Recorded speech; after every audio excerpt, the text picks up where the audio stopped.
Sir, wala ka bang napansin sir na nahulugan ka ng pera?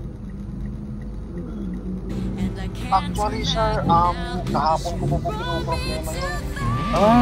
Pinahulog ko kasi ako. Nakasobre sir yung pera eh. Ito po sir yung pera niyo sir. Sir, maraming salamat. Opo. Hindi na po sir. Ay, hindi. Vlogger din po ako sir. Hindi ko natatanggamin yan sir. Vlogger po ako. So yun guys, nabahan ako guys kasi nga actually si Miss Kels nakita niya yung yung sobre. So ako naman pinulot ko siya. Pero guys, napakalaking pera na napulot ko. Grabe. So ito hindi ko siya nabidyohan nung nung nakuha namin. So nandito na kami sa loob ng sasakyan. Ayan guys, oh. Grabe. Ang daming pera. Ayan, oh. Hindi ko to inano kung magkano guys. Kasi nga, ayan, oh, may cellphone number siya dito. Yan, may cellphone number, tapos pangalan niya. So ang ginawa namin guys is tinawagan namin ni Miss Kels. So confirm guys, nahulugan nga siya ng pera. So ang ginawa namin is binudyohan namin paano ko siya kausapin. So itong nakausap ko is nagtatrabaho sa government. So yun, ngayon pupuntahan namin siya guys sa sa Bangged, no baby, sa Bangged, dahil taga doon nga daw siya. So yun, pupuntahan namin siya guys. Panoorin nyo muna to guys kung paano ko siya nakausap. So guys, tatawagan natin yung may-ari ng pera. Ayan,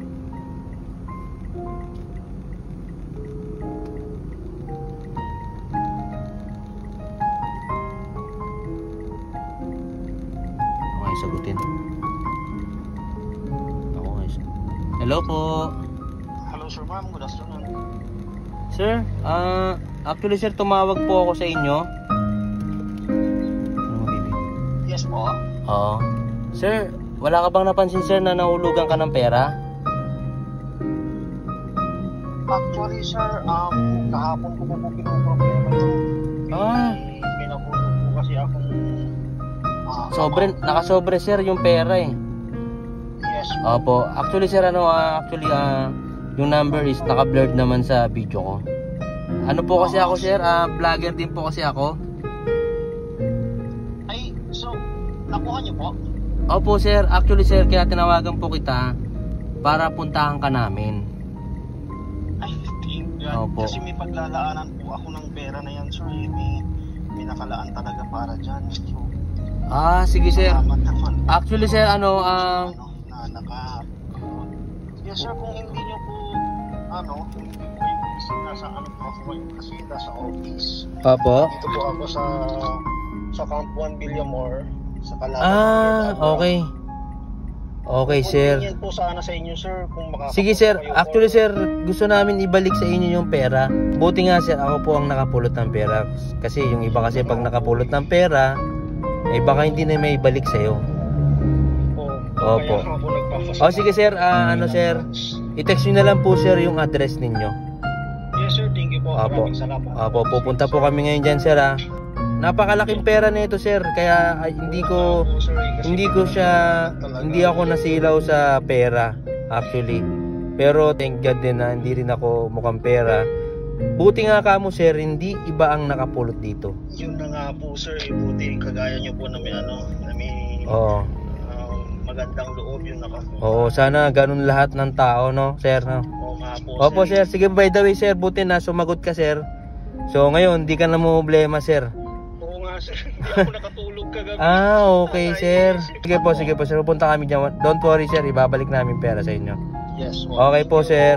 Thank you sir, thank you So yun guys, buti sumagot si sir. Nagtatrabaho siya sa government.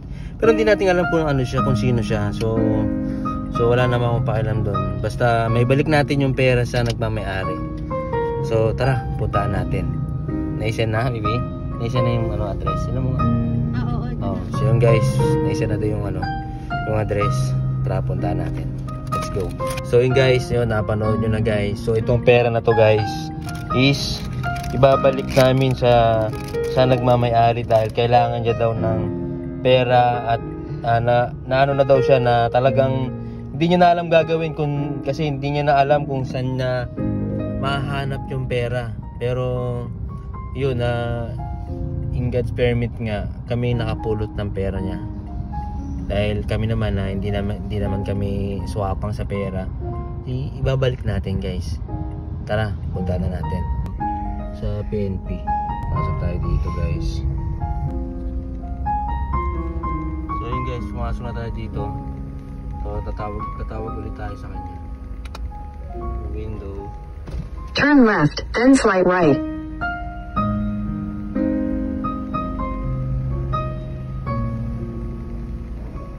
Slight right, then you will arrive at your destination. So yun guys, nandito na kami guys. So hinihintay ko siya dito sa sa Abra Philippine Constabulary Command and Civic Center. So nakausap ko na siya. So dito na lang kami mag-meet up para maibigay ko yung yung pera niya. So yan yan guys, bine-blur ko na lang yung number saka yung meron akong binilard dyan na importante yan. Grabe guys, sobrang dami So yun, sobrang sobrang kakaba-kaba, pero siyempre malaking pera yung napulot natin, so kailangan natin ibalik yan So dapat ganito sana lahat ng Pilipino na nakakapulot ng pera is dapat ibalik natin sa pagmamay-ari ng pera Tara, wait natin si Sir. Let's go. So yun guys, parating na siya guys. And I can't turn back now, 'cause you brought me to. Ayan si Sir guys. Ay Sir, magandang hapon po Sir. Opo. So, Kayo po nakapulot? opo Sir.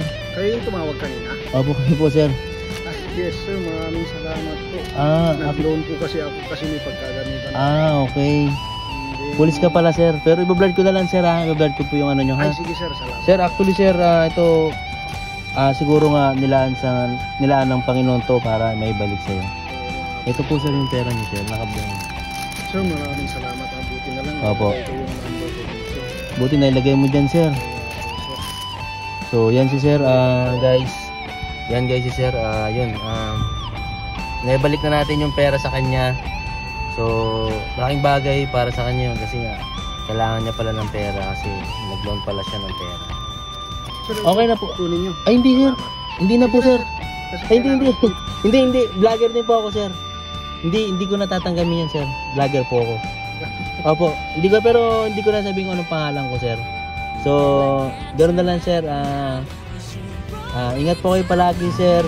Buti na lang mayroong taong katulad ko na nagbalik. Actually maraming tao ang naghihirap, pero sa paghihirap na yun is nagagawa nilang magnakaw.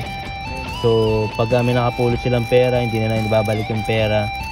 So yun guys, payo lang guys sa mga nakakapulot ng pera guys, please lang wag nyo nang angkinin. Mas magandang maibalik yung pera sa nagmamay-ari. Ganun lang kadali yun guys, kasi may sukli yun para sa taas. So yun Sir, ingat po kayo Sir Salamat po. Thank you po Sir Ingat po kayo Sir